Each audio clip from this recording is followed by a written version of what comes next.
Fast food is probably the most American thing I can think of.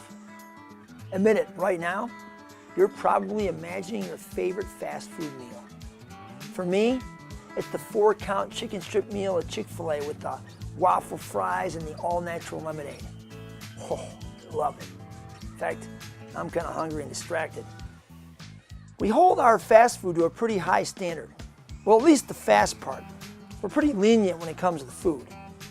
Most of it's unbelievably unhealthy. It's low-quality food that's sold for a low price. It's usually fried, full of fat, full of chemicals, and full of preservatives to make it look good and last longer on the shelf. Still, we Americans love fast food. 1 in 4 of us eat at least one fast food meal every day. On average, we eat fast food at least twice a week. And for many of us, the old saying is definitely true.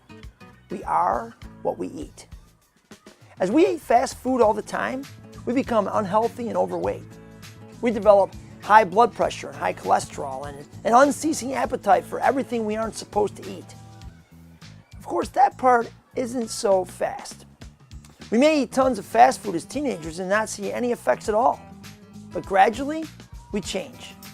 Our metabolism slows down.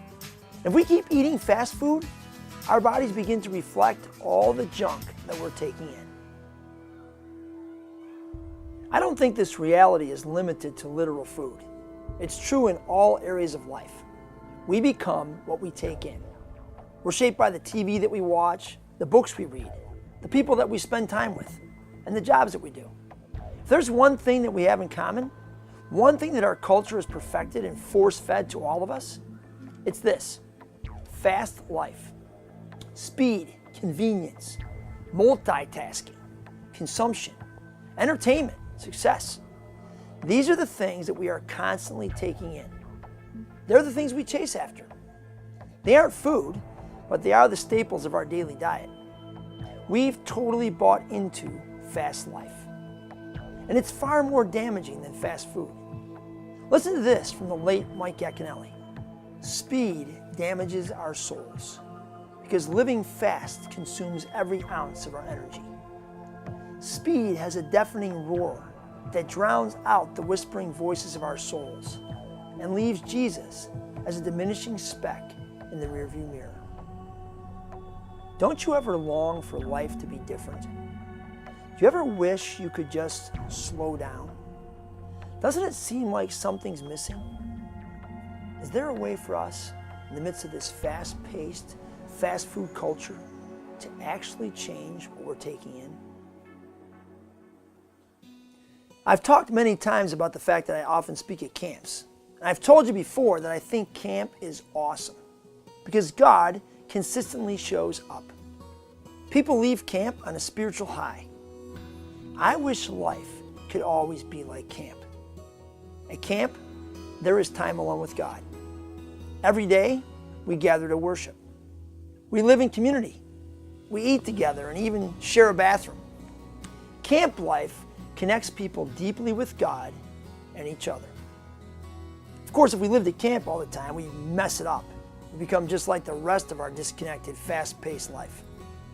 Camp works because it's a change of pace. It works because it's different. Maybe that's the answer to this fast food, fast life problem. We need a change of pace.